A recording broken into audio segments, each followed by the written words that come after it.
Important भी बन जाता है। क्यों?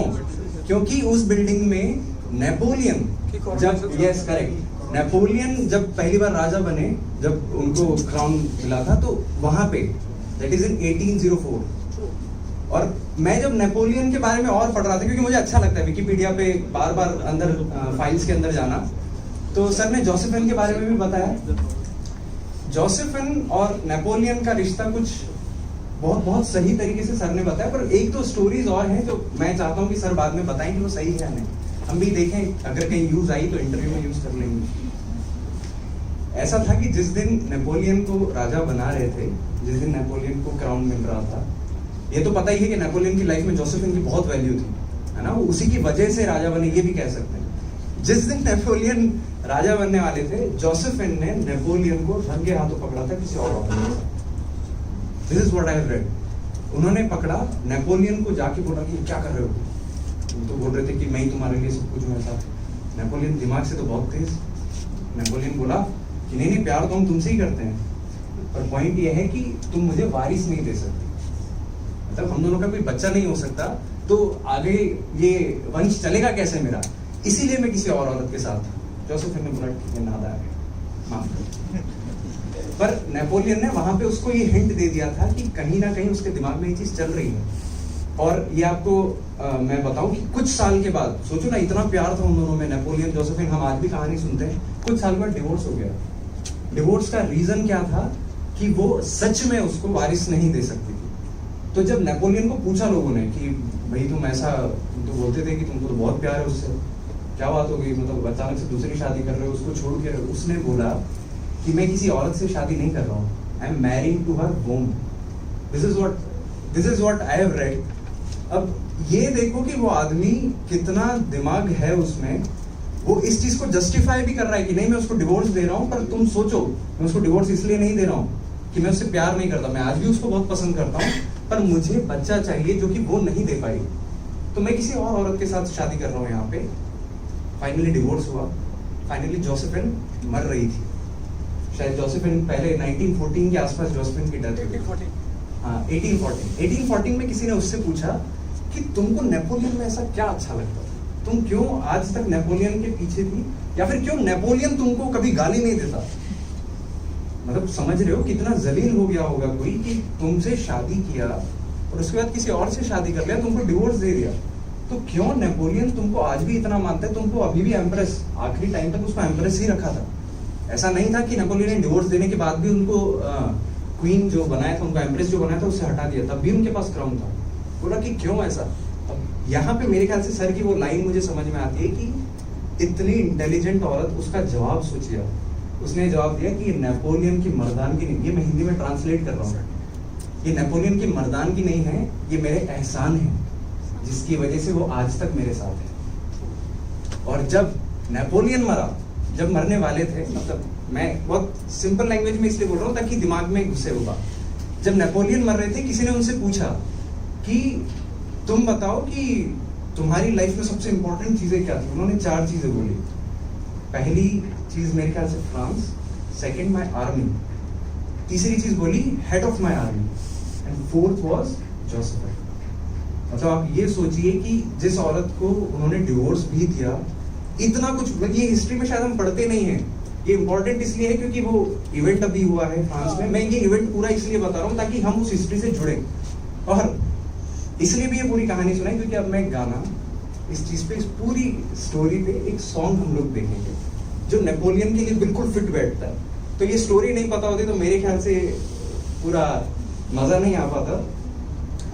ट्राई करना, आपको भी शायद ये गाना तो सुना हुआ ही होगा, अनु मलिक ने यहीं से चुराया है इस स्टोरी में से। मैं वो स्टोरी भी समझाता रहूंगा।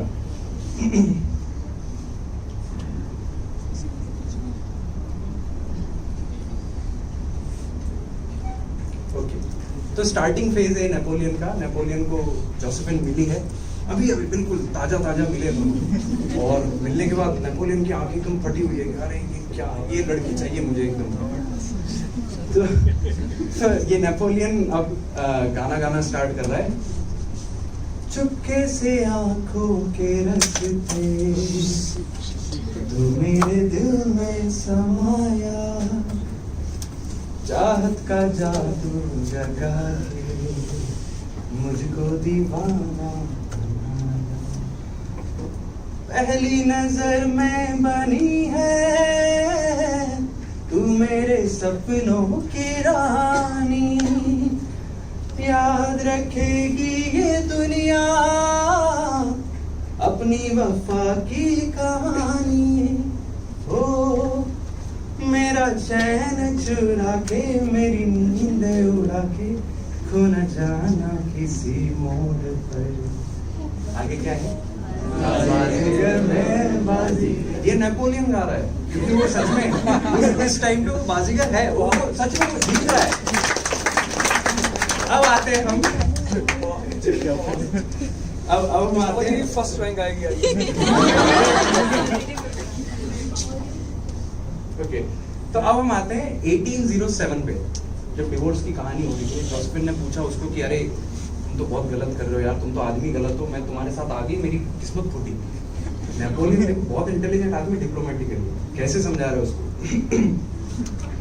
मुझको गलत ना समझना, मैं नहीं पागल आवारा, दिल की दीवारों पे मैंने लिख दिया नाम तुम्हारा। हो तेरे प्यार पे कुर्बान मेरा दिल मेरी जान, तुझे लग जाए मेरी उम्र। बाजीगर मैं बाजीगर, दिलवालों का दिल। क्या बात है यार।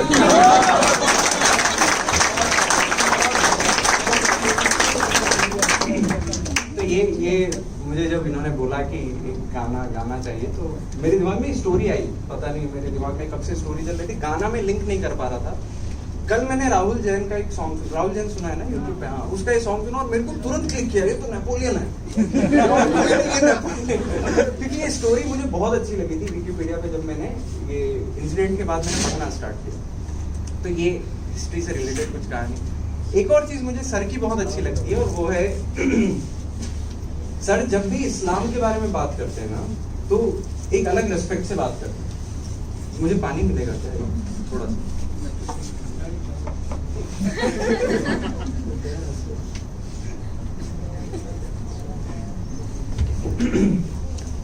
तो इस्लाम के बारे में सर जब भी बात करते मेरे दिमाग में बहुत आता था। मतलब मैं एक बैकग्राउंड बताता हूँ, मैं ब्राह्मण फैमिली से हूँ। मेरे पिताजी वो कट्टर वाले ब्राह्मण होते हैं ना उस टाइप के, और मेरी मम्मी जो है वो बहुत लिबरल का मतलब कि उनको फर्क नहीं पड़ता, वो ह्यूमैनिटी में बिलीव करती हैं। और मेरे पिताजी क्योंकि उनका बैकग्राउंड ऐसा था, क्योंकि मेरे दादाजी वो शास्त्री टाइप के थे, तो हमारा बैकग्राउंड कुछ वैसा रहा है कि पिताजी थोड़ा सा कट्टर टाइप के और मम्मी जो है हमारी वो थोड़ी लिबरल। तो मेरे में दोनों चीजें साथ में फ्लो हो रही थी।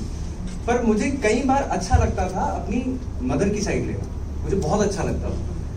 तो मेरे बहुत मुस्लिम दोस्त थे, मैंने उनसे बहुत कुछ सीखा। पहली बार जब मैंने सर को बार मैं पता नहीं क्यों मुझे ऐसा लगता है सर इंटेंशनली भी ये चीज कई बार आपके सामने ऐसा फेंक देते हैं, फुर्री बोलते हैं कि तुम सोचो, अब तुम्हारे ऊपर है, तुम सोचो।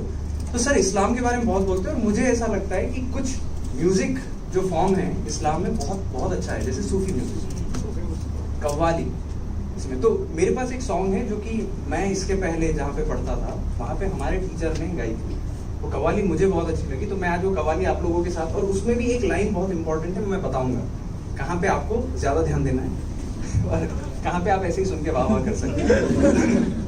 ये कव्वाली जो है वो सिंगर मैं तो नाम भूल गया। नहीं, इतने बड़े लोगों की नहीं गा सकते। ओके मैं गा देता हूँ, आपको शायद पता चल जाएगा। अर्जियां सारी मैं चेहरे पे लिख के लाया हूँ, तुमसे क्या मांगूं मैं, तुम खुद ही समझ लो।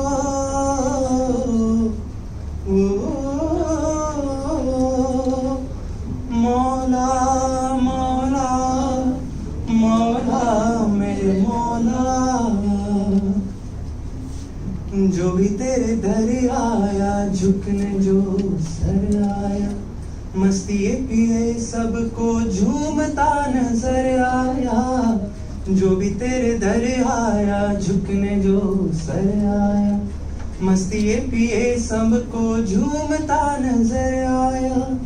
ये लाइन बहुत इंपॉर्टेंट है जो अब अगली है। प्यास लेके आया था दरिया वो भर लाया, नूर की बारिश में भीगता सतर आया, मौला मौला मौला मेरे मौला। बस यही था।